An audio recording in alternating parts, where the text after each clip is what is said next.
அனைவருக்கும் வணக்கம்.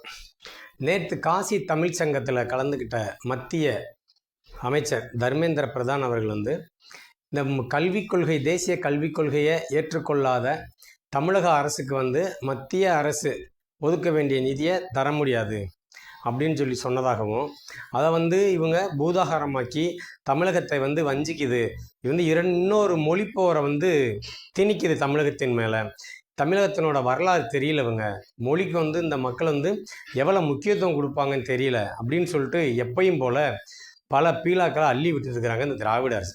அதாவது தர்மேந்திர பிரதான்ஜி என்ன சொல்லியிருக்கிறாங்க அப்படின்னா, இந்தியாவில் இருக்கிற அனைத்து மாநிலங்களும் ஏற்றுக்கொண்டு விட்டன தேசிய கல்விக் கொள்கையை. அதில் என்ன சொல்கிறாங்க, 3 மொழி படிங்கன்றாங்க. இந்த மொழியை தான் படிங்க அப்படின்னு அவங்க எந்த இடத்துலையுமே சொல்லலை. இப்போ நம்ம தமிழ்நாடை பொறுத்த வரைக்கும் தமிழ், ஆங்கிலம் படிச்சுட்டு வரோம் அப்படின்னா, உங்களுக்கு பிடிச்ச மொழி தெலுங்கு படிங்க, கன்னடம் படிங்க, மலையாளம் படிங்க, துளு படிங்க, எந்த மொழியாவது படிங்க. இல்லை வேறு பன்னாட்டு மொழி படிக்கணும்னாலும் ஃப்ரெஞ்சு அந்த மாதிரி படிங்க. இது மாணவர்களுடைய கல்வித்திறனையும் அவங்களுடைய கற்றலோட இதையும் தரத்தையும் உயர்த்தும் அப்படின்னு தான் சொல்கிறாங்க. இந்த இருக்கிற புதுச்சேரி அரசை எடுத்துக்கோங்க, அவங்க அங்கே இருக்கிற எல்லா மாநிலத்தின் கட்டுப்பாட்டில் இருக்கிற பள்ளிகளையும் சிபிஎஸ்சி கல்வி முறையை கொண்டு வந்துட்டாங்க. 2 வருஷம் ஆச்சு. தமிழ்நாட்டில் மட்டும்தான் பிடிவாதமாக இருக்கிறாங்க. சரி, இந்த அளவுக்கு பிடிவாதமாக கொள்கை பிடிப்போடு இருக்கிறாங்களே அப்படின்னு சொல்லி நம்ம பார்த்தோம்னா கிடையாது. கிட்டத்தட்ட இன்று இருக்கின்ற அனைத்து அமைச்சர்களிலையும் பாதிக்கு மேற்பட்ட அமைச்சர்கள் மும்மொழி கல்வி கற்றுக் கொடுக்கின்ற ஒரு சிபிஎஸ்சி சிலபஸ் வழிவந்த கல்வி நிலையங்களை வச்சு நடத்திட்டு வர்றாங்க. அதுபோக நம்ம கல்வித்துறை அமைச்சரோட பையன் ஊடால ஒரு பேட்டி கொடுத்திருந்தாரு. தமிழக மக்கள் யாரும் அதை நம்ம மறந்துருக்க மாட்டோம். நீங்கள் என்ன படிக்கிறீங்க அப்படின்னு கேட்குறப்ப, நான் இங்கிலீஷ் ப்ளஸ் ஃப்ரெஞ்ச் அப்படின்றார். தமிழ் படிக்கலாம்னு, நோ தமிழ் நான் படிக்கலை அப்படின்றார். இதுதான் இவங்களோட லட்சணமே. நாங்கள் யாரும் எதுவும் செய்ய மாட்டோம், ஆனால் மக்கள்கிட்ட கொண்டு போய் திணிப்போம் அப்படின்னு சொல்லிட்டு மக்கள்கிட்ட தொடர்ச்சியாக பொய்யை சொல்லியே இந்த திராவிட முன்னேற்ற கழகம் அதை நம்ப வச்சு வளர்ந்துச்சு. ஒரு காலத்தில் அதை மக்கள் நம்பினாங்க, ஆதரிச்சாங்க, திராவிட முன்னேற்ற காலத்தில் ஆட்சியில் அமர்த்தினாங்க. ஆனால் இப்போ அப்படி இல்லை. உண்மை நிலை ரொம்ப அவங்களுக்கு தெரிய வருது. நம்ம எவ்வளோ தூரம் ஏமாற்றப்படுறோம் அப்படின்னு அவங்க புரிஞ்சுக்கிறாங்க. முதலமைச்சருடைய சொந்த மும்மொழி கொள்கை பள்ளி நடத்துகிறாங்க. எத்தனையோ அமைச்சர்களுடைய பிள்ளைங்களும் அமைச்சர்களும் நடத்துகிறாங்க. நம்ம பிள்ளை ஏன் படிக்க விடாமல் இவங்க பண்ணுறாங்க, அதில் என்ன இவங்களுக்கு இருக்குது அப்படின்னு சொல்லி யோசிக்க ஆரம்பிச்சிட்டாங்க. அது போக ஹிந்தி பிரச்சார சபா மூலமா அதிகமாக ஹிந்தி கற்றுக்கிற மாநிலம் தமிழ்நாட்டில் ரொம்ப அதிகமான பேர் விருப்பப்பட்டு ஹிந்தி கற்றுக்கிறாங்க.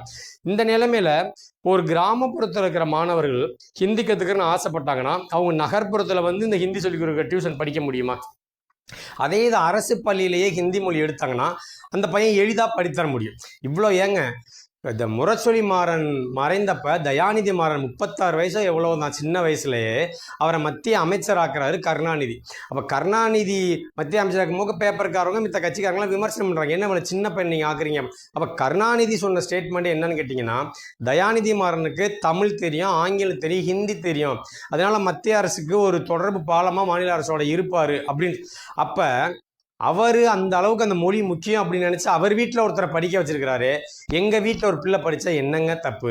இப்போ ஏழைங்கள் எதுவுமே கற்றுக்கிறவே கூடாதா? பணக்காரர்களுக்கு மட்டும்தான். நான் உங்களுக்கு சேலஞ்சாக கூட சொல்கிறேன், உண்மையிலேயே உங்கள் அமைச்சர் இந்த ஜெயிலுக்கு போயிட்டு வந்தார்ல ஒரு அமைச்சர், 10 ரூபா அமைச்சர், அந்த அமைச்சர் சொன்ன மாதிரி உண்மையிலே ஒரு சேலஞ்சாக சொல்கிறேன், உங்களுக்குலாம் உண்மையிலேயே தைரியம் இருந்தால், தெம்பு இருந்தால், திராணி இருந்தால், வெக்கமான சூடு சொரணை எது இருந்தாலும் உங்கள் வீட்டு பிள்ளைகள், உங்கள் மகளின் வீட்டு பிள்ளைகள், உங்கள் மகளின் வீட்டு பிள்ளைகள் எந்த பள்ளியில் எந்த கல்வி முறையில் படிக்கிறாங்கன்னு சொல்லிட்டு ஒரு வெள்ளை அறிக்கை வெளியிட முடியுமா? நீங்கள் உண்மையிலேயே ஆம்பளையாக இருந்தீங்கன்னா திமுகவில் இருக்கிற அத்தனை அமைச்சர்கள் சரி, சட்டமன்ற உறுப்பினர்கள் சரி, என் பிள்ளை, என் மகளோட பிள்ளை, என் மகனோட பிள்ளை இந்தந்த அரசு பள்ளியில் தான் படிக்குது அப்படின்னு நீங்கள் சொல்லிட்டீங்கன்னா, நீங்கள் என்ன சொன்னாலும் நான் மட்டுமில்லை, இந்த தமிழக மக்கள் மொத்தமாக உங்களை கேட்குறோம். அதை விட்டு மேலும் மேலும் எங்கள் கிராமப்புற மாணவர்களையும் தமிழ் மாணவர்களையும் நீங்கள் தயவு செய்து ஒரு மொழி வெறி ஏற்படுத்தி எங்களுடைய வளர்ச்சியையும் மாநில வளர்ச்சியையும் தயவு செய்து தடுக்காதீர்கள். நீங்கள் மீண்டும் ஒரு போராட்டம்னு அறிவிச்சிங்கன்னா நீங்கள் எழுதி வச்சுக்கொள்ளுங்க, எந்த மொழி போராட்டத்தினால நீங்கள் ஏமாற்றி தமிழ்நாட்டில் ஆட்சிக்கு வந்தீங்களோ அதே மொழி போராட்டத்தினால நீங்கள் இந்த திராவிட இயக்கங்களுக்கு சமாதி கட்ட போறீன்றதை நினைவில் வைத்துக் கொள்ளுங்கள். நன்றி. தமிழக மக்களே, வாக்காளர் பெருமக்களே, உங்களுக்கு ஒரு சின்ன கோரிக்கை, தயவு செய்து நீங்கள் உங்கள் பகுதியில் இருக்கிற அரசியல்வாதிகளை, நீங்கள் உங்களுக்கு ஓட்டு கேட்டு வர திராவிட அரசியல்வாதிகள், அதிமுக இருந்தாலும் சரி, திமுக இருந்தாலும் சரி, ஏன் எந்த கட்சி, நாம் தமிழருடைய பிள்ளை இப்போ மும்மொழி கொள்கை 4 மொழி கொள்கையிலே தான் படிக்குது, அதில் நீங்கள் அவங்கள்ட்ட கேளுங்க. ஏங்க உங்கள் பிள்ளை எங்கே படிக்குது, உங்கள் பேரை எங்கே படிக்கிறான் அப்படின்னு சொல்லி நீங்கள் கேளுங்க.